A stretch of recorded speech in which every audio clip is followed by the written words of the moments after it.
अल्हम्दुलिल्लाह अल्हम्दुलिल्लाहिल्लज़ी शर्रफ़ना अलल उममी बिल क़ुरआनिल मजीद व क़व्वम बिही नुफ़ूसना बिल वअद वल वईद ला यअतीहिल बातिलु मिन बैनि यदैहि वला मिन ख़ल्फ़िही तंज़ीलुम मिन हकीमिन हमीद अहमदुहु अला तौफ़ीक़ लित्तहमीद व अश्कुरुहु अला निअमति तौहीद व अशहदु अन ला इलाहा इल्लल्लाहु वहदहु ला शरीक लह शहादतन यबक़ा ज़ुख़रुहा अला ताबीद व अशहदु अन्न मुहम्मदन अब्दुहु व रसूलुहु अरसलहु रब्बुहु बशीरन लिल खलाइक़ व नज़ीरा व दाइयन इलल्लाहि बिइज़्निहि व सिराजम मुनीरा व वहब लहु मिन फ़ज़लिहि खैरन कसीरा व नहा अन युदआ बिइस्मिहि तअज़ीमन लहु व तौक़ीरा सल्लल्लाहु अलैहि व अला आलिहि व अस्हाबिहि व अत्बाइहि व अज़वाजिहि व सल्लम तस्लीमन कसीरा या अय्युहल्लज़ीना आमनुत्तक़ुल्लाह व क़ूलू क़ौलन सदीदा युस्लिह लकुम अअमालकुम व यग़फ़िर लकुम ज़ुनूबकुम व मन युतिइल्लाह व रसूलहु फ़क़द फ़ाज़ फ़ौज़न अज़ीमा अम्मा बाद क़ाल अल्लाहु अज़्ज़ व जल फ़िल क़ुरआनिल मजीद अऊज़ु बिल्लाहि मिनश शैतानिर रजीम बिस्मिल्लाहिर रहमानिर रहीम वल अस्र इन्नल इंसाना लफ़ी खुस्र इल्लल लज़ीना आमनू व अमिलुस सालिहात व तवासौ बिल हक़्क़ि व तवासौ बिस सब्र। ప్రశంసలు పొగడ్తలు సమస్త లోకాలకు ప్రభు అయిన అల్లాహ్ సుబ్హానహు వ తఆలాకు మాత్రమే అంకితం. అల్లాహ్ కృపానుగ్రహాలు మహనీయ ముహమ్మద్ సల్లల్లాహు అలైహి వ ఆలిహి వసల్లంపై, ఆయనకు పూర్వం గతించిన ప్రవక్తలందరిపై, సజ్జనులపై, సత్యాన్వేషకులపై కలకాలం కురియుగాక. అభిమాన మిత్రులారా, కలం, కాలం, కరవాలం. అల్లాహ్ సుబ్హానహు వ తఆలా ఖురాన్లో సెలవిస్తున్న మాట వల్ అస్ర్, కాలం సాక్షిగా, వల్ కలం, కలం సాక్షిగా. అల్లాహ్ సుబ్హానహు వ తఆలా సృష్టిలో తాను తలచిన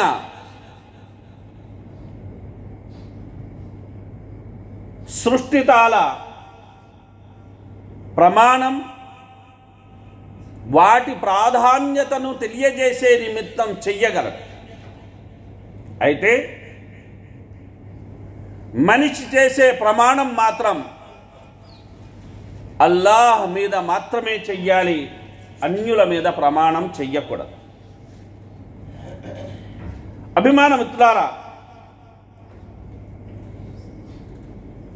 కరవాలం కన్నా పదునైనది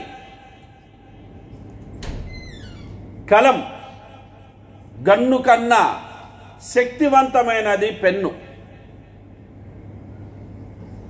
అలాగే కాలం అల్ వక్తు కస్సైఫ్, కరవాలం వంటిది, బలమైన ఆయుధం. అయితే అది ఎవరి చేతిలో ఉంది, ఎవరు దాన్ని ఎలా వినియోగిస్తున్నారు అన్న దాన్ని బట్టి లాభం నష్టం అనేవి ఆధారపడి ఉంటాయి. కాబట్టి కాలాన్ని కానీ కలాన్ని కానీ సమాజ శ్రేయోర్థం,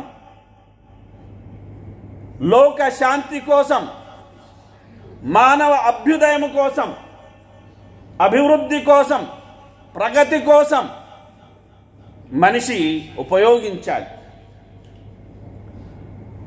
అల్లాహ్ సుబ్హానహు వ తఆలా ఖురాన్లో కాలాన్ని మరియు కలాన్ని ప్రమాణంగా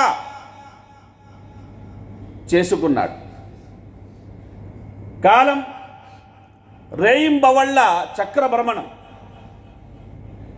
రాత్రి వచ్చినప్పుడు చీకటి అలుముకుంటుంది, పగలు వచ్చినప్పుడు సర్వం వెలుగుమయం అవుతుంది. అదీగాక ఈ రేయింబవళ్ళు తరుగుతూ పెరుగుతూ ఉంటాయి. పగలు సుదీర్ఘంగా ఉన్నప్పుడు రాత్రి చిన్నదిగా ఉంటుంది, రాత్రి పెద్దదిగా ఉన్నప్పుడు పగలు చిన్నదిగా మారిపోతుంది. రేయింబవళ్ళలోని ఎగుళ్ళు దిగుళ్ళు వీటి మిశ్రమమే కాలం. అది అల్లాహ్ అపార శక్తికి, అసాధారణ కార్యదక్షతకి ఒక గొప్ప దర్పణం. అందుకే అల్లాహ్ సుబ్హానహు వ తఆలా కాలంపై ప్రమాణం చేశాడు. అలాగే అల్లాహ్ సుబ్హానహు వ తఆలా సృష్టిలో సృష్టితాలలో అల్లాహ్ సుబ్హానహు వ తఆలా తొలుత కలాన్ని సృష్టించడం అనేది జరిగిందన్న విషయాన్ని కూడా మనం ఈ సందర్భంగా గమనించాలి. అభిమాన మిత్రులారా, కలయతి ఇతి అంటే అన్నిటినీ తనలో లీనం చేసుకునేదే కాలం. కాలాన్ని మనం గడించాలి అంటే అత్యంత సూక్ష్మమైన సమయం నుండి మహాకల్పాల వరకు లెక్కించవలసి ఉంటుంది. కాలం అనంతంగా సాగుతూ ఉంటుంది గనక మనిషి తన పరిధి మేరకే కాలాన్ని లెక్కించగలుగుతాడు. మనిషి ఆయుర్దాయం అనంతకాలంలో చాలా చిన్నపాటిది. గడిచిపోయిన క్షణం మళ్ళీ రాదు. రెప్ప వాల్చి తెరిచేలోగానే కాలం గడిచిపోతుంది. కాలంతో పరుగులు తీయడం మనిషికి సాధ్యం కాదు. కాలానికి కళ్ళెం వేసి కట్టడి చెయ్యడం కూడా మనిషి తరం అసలే కాదు. సూర్యోదయం నుండి సూర్యాస్తమయం దాకా భూమిపై కొనసాగే పగటి వేళలో మనిషి జాగృతుడై జీవన విధానాన్ని దిద్దుకుంటాడు. సూర్యాస్తమయం నుంచి మళ్ళీ సూర్యోదయం అయ్యేదాకా మనిషి నిద్రిస్తాడు. ఇది మానవ లోకంలోని కాల నియమం అని మనం చెప్పుకోవచ్చు. ఇది భూమికే పరిమితం. భూమిని దాటి ఇతర గ్రహాలకు వెళితే అక్కడి కాలమానమే వర్తిస్తుంది. అది ఈ భౌతిక ప్రపంచానికి పూర్తి భిన్నంగా ఉంటుంది. అభిమాన మిత్రులారా, కాలం గడిచిపోతున్నది, కాలం కరిగిపోతున్నది అని మనం అంటుంటాం. నిజంగా గడిచిపోతున్నది, కరిగిపోతున్నది కాలం కాదు సోదరులారా, మన ఆయుష్. నిజమే, కాలం గడుస్తున్న కొద్దీ మనిషి ఆయుష్ అనుగుది తరుగుతుందే కానీ పెరగదు కదా. కాలం మార్పును తెస్తుంది. ఇది గుర్తించడానికి మనిషి బాల్యం నుండి కౌమారానికి, కౌమారం నుండి యవ్వనానికి, యవ్వనం నుండి వార్ధక్యానికి క్రమంగా భౌతికంగా మార్పు చెందడమే గొప్ప ఉదాహరణ. కనుక అభిమాన మిత్రులారా, మనిషి సంపూర్ణ ఆయుష్ దేశ కాల పరిస్థితుల్ని బట్టి మారుతూ ఉంటుంది. ఒకప్పుడు 1000 సంవత్సరాల కన్నా ఎక్కువ కాలం ప్రజలు బతికేవారు. ఇప్పుడు 100, 120 ఏళ్ళు ఆయుష్ అనేది పరిపూర్ణమైనది అంటున్నారు. నిజంగా అంతకాలం జీవించే ఉండేవాళ్ళు అదృష్టవంతులే. కనుకే ప్రవక్త సల్లల్లాహు అలైహి వసల్లం వారిని ఒక సహచరుడు అడిగాడు, యా రసూలుల్లాహ్ అయ్యున్నాసి ఖైర్, ప్రజల్లో ఉత్తముడు, మంచివాడు, అదృష్టవంతుడు ఎవరు అని ప్రశ్నించడం జరిగింది. ప్రవక్త సల్లల్లాహు అలైహి వసల్లం వారు అన్నారు, మన్ తాల ఉమ్రుహు వ హసున అమలు, ఎవరికైతే దీర్ఘాయుష్షు లభించి సత్కర్మలు చేసుకునే యొక్క సద్భాగ్యం దక్కిందో అతను అదృష్టవంతుడు. మరి ఎవరికైతే దీర్ఘాయుషు లభించి కూడా దుష్కర్మల్లో అతను తన జీవితాన్ని నాశనం చేసుకున్నాడో అతను దౌర్భాగ్యవంతుడు అని మహనీయ ముహమ్మద్ సల్లల్లాహు అలైహి వసల్లం వారు సెలవిచ్చారు. అయితే అభిమాన మిత్రులారా, 100 ఏళ్ళు దాటకుండానే గతించే వారి సంఖ్య ఎక్కువగా మనకు కనబడుతుంది. కాలం పాదరసంలా జారిపోతుంది, పట్టుకుందామంటే దొరకదు.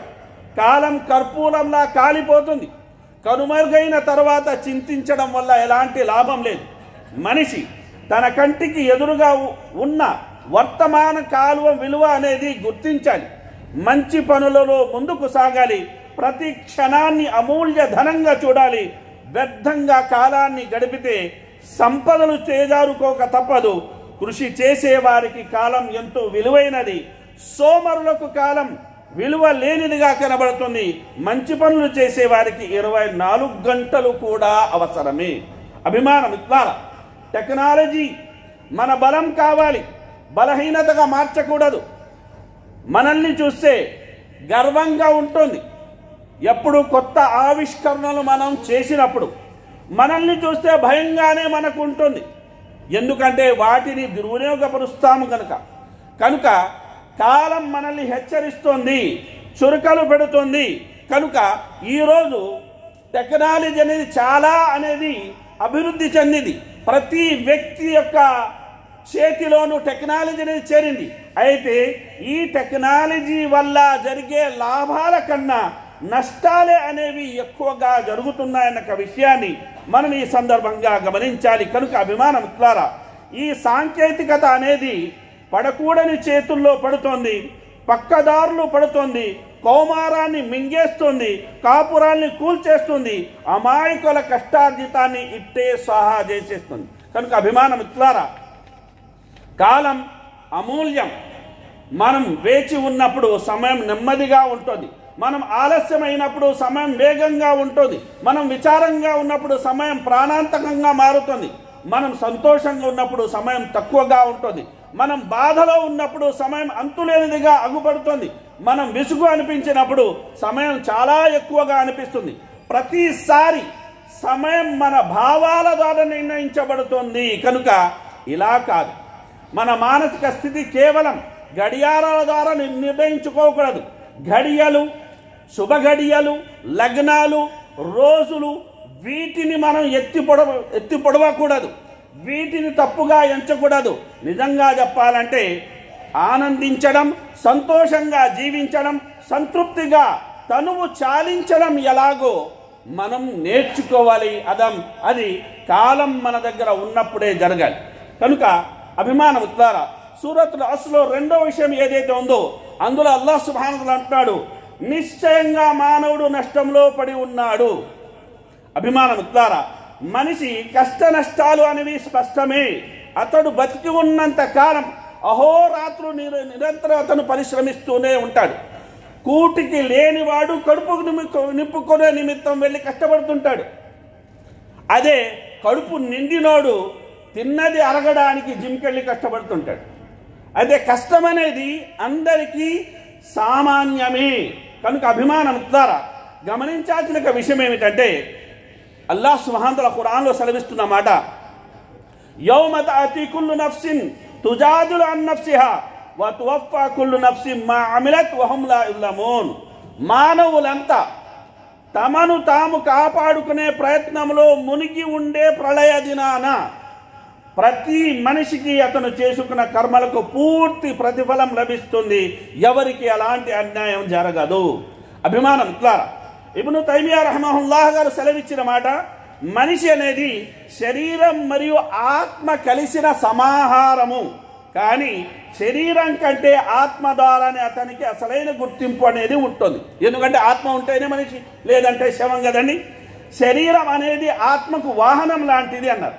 అలాగే అబూ దర్దా రలియల్లాహు అన్హు గారు సెలవిచ్చారు, నా శరీరం అనేది నా వాహనం లాంటిది. దానితో మెలకువగా వ్యవహరిస్తే అది నన్ను గమ్యానికి చేరుస్తోంది.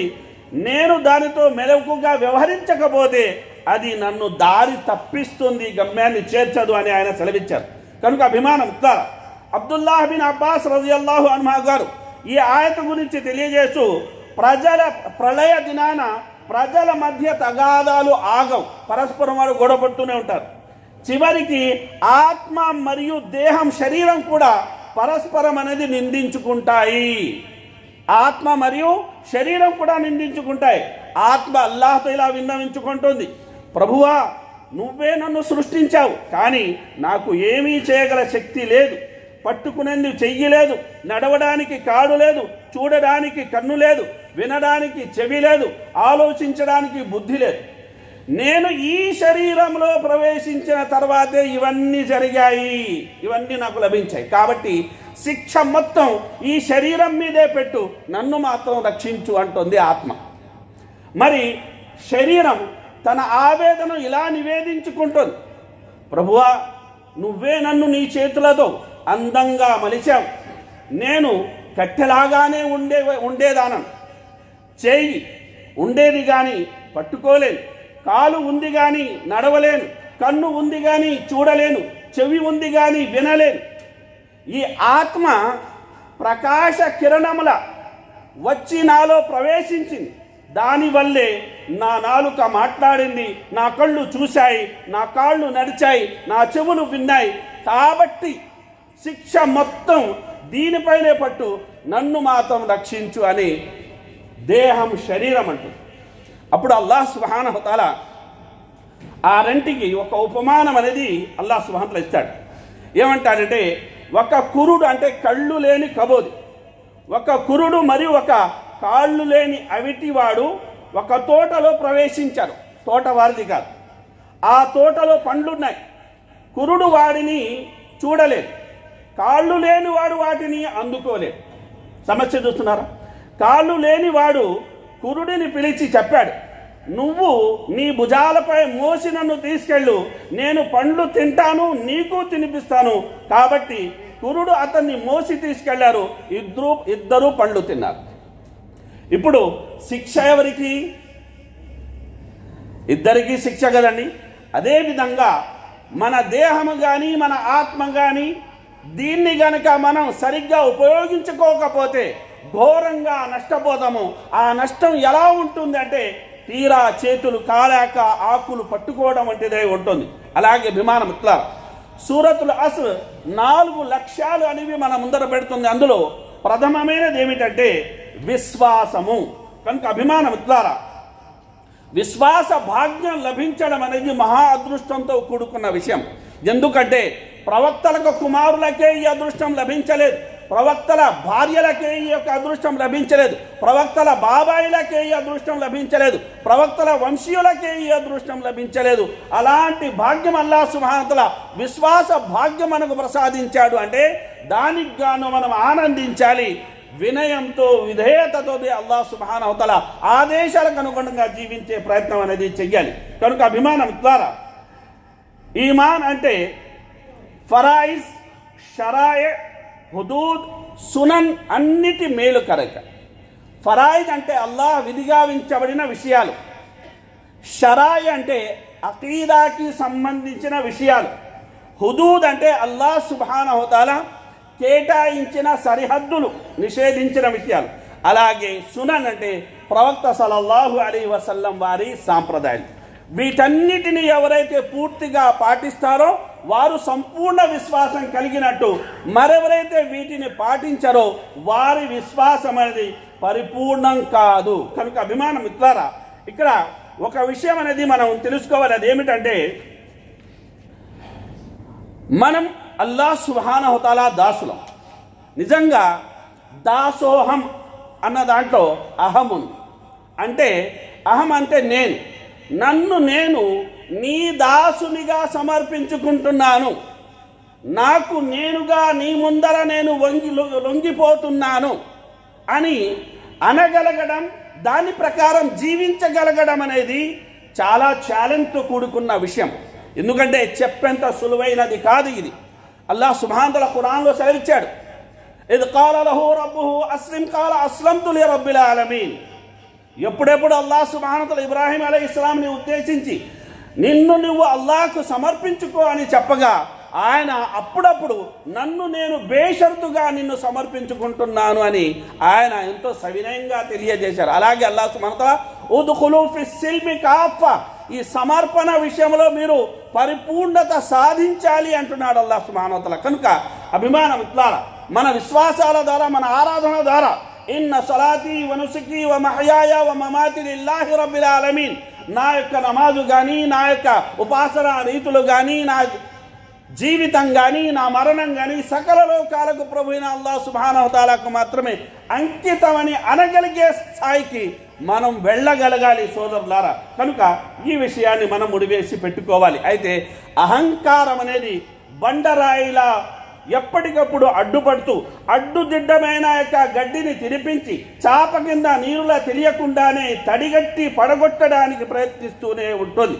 అల్లాహ్ మానవుణ్ణి ఎంతో ఉత్కృష్ట జీవిగా సృష్టి శ్రేష్ఠునిగా చేసే ఈ అహం ఉందే చూశారు, సత్య నిరాకరణకు పాల్పడేలా చేసి తిమ్మిని బిమ్మిని చేసి మసిపూసి మారేడును నేరేడును చేసినట్టు అసత్యాన్ని సత్యంగా, అశ్లీలాన్ని శీలంగా, విషాన్ని అమృతంగా, సృష్టిని సృష్టికర్తగా చేసి ముప్పు తిప్పలు పెట్టి 30 నీళ్ల చెరువులు తాగించి మరి మార్గం తప్పిస్తుంది సోదరులారా.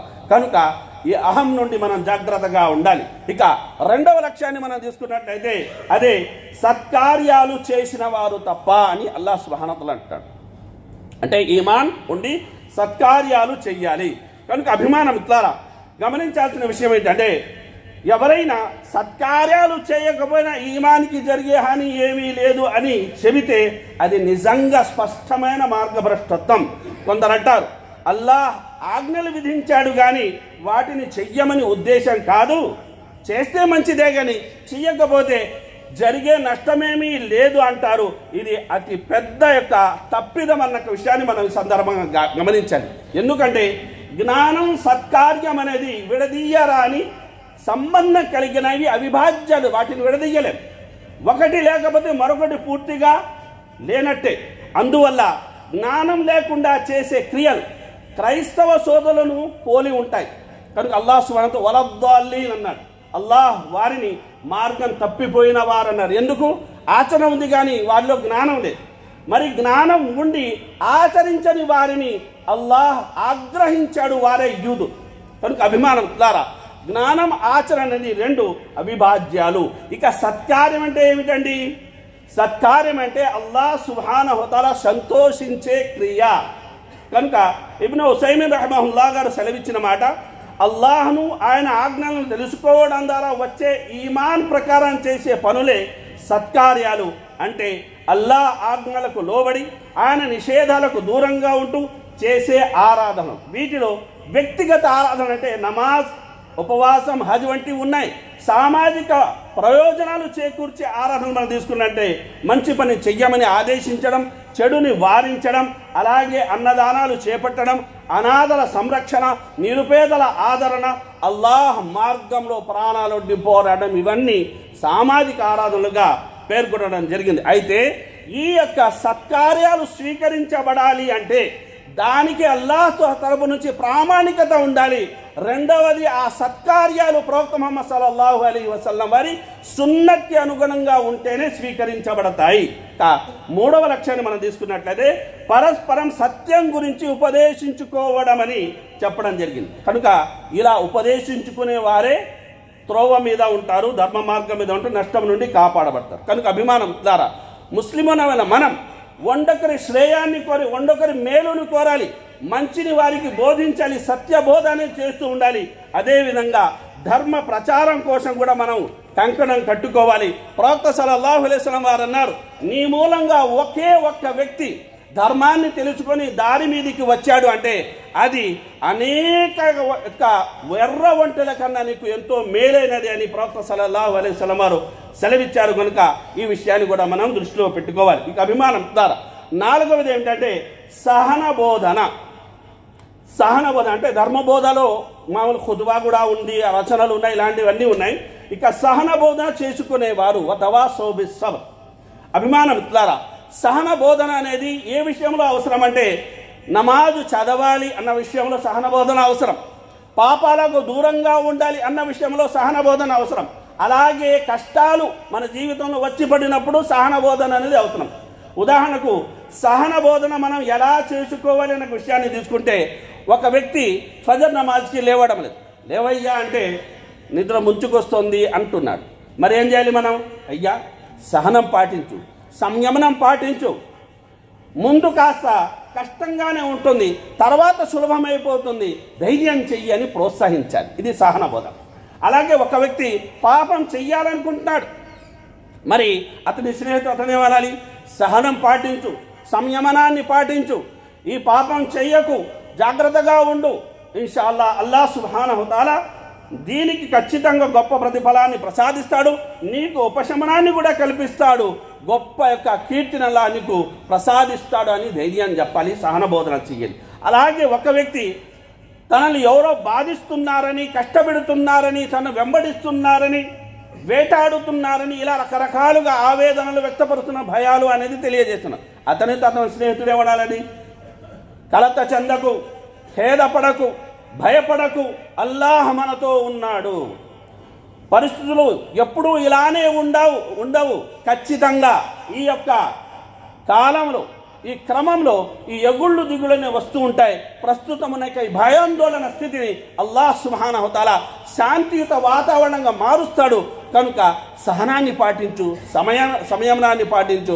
అల్లాహ్ సుబ్హానహు తఆలా ఖచ్చితంగా నువ్వు సంతోషించే యొక్క విషయాలు నీ జీవితంలో తీసుకువస్తాడు అని అతనికి సహన బోధ మనం చెయ్యాలి. కనుక అభిమానం ద్వారా అల్హమ్దులిల్లాహ్ కలం, కాలం, కరవాలం వీటిని సరిగ్గా మనం ఉపయోగించుకున్నట్లయితే మన జీవితంలో విజయాలు మన సొంతమవుతాయి. ఒకవేళ వీటిని సరిగ్గా మనం ఉపయోగించుకోలేదు అంటే అభిమానం ద్వారా ఖచ్చితంగా మనం కష్టాల పాలవ్వాల్సి వస్తుంది, నష్టాల పాలవ్వాల్సి వస్తుంది.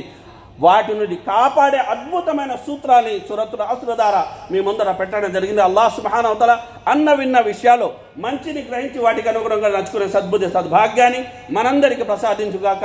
ఆమీన్. బారకల్లాహు లనా వ లకుం ఫిల్ ఖురానిల్ హకీమ్ వ నఫఅని వ ఇయ్యాకుం బిల్ ఆయాతి వద్ దిక్రిల్ హకీమ్ ఇన్నహు తఆలా గఫూరుర్ రహీమ్.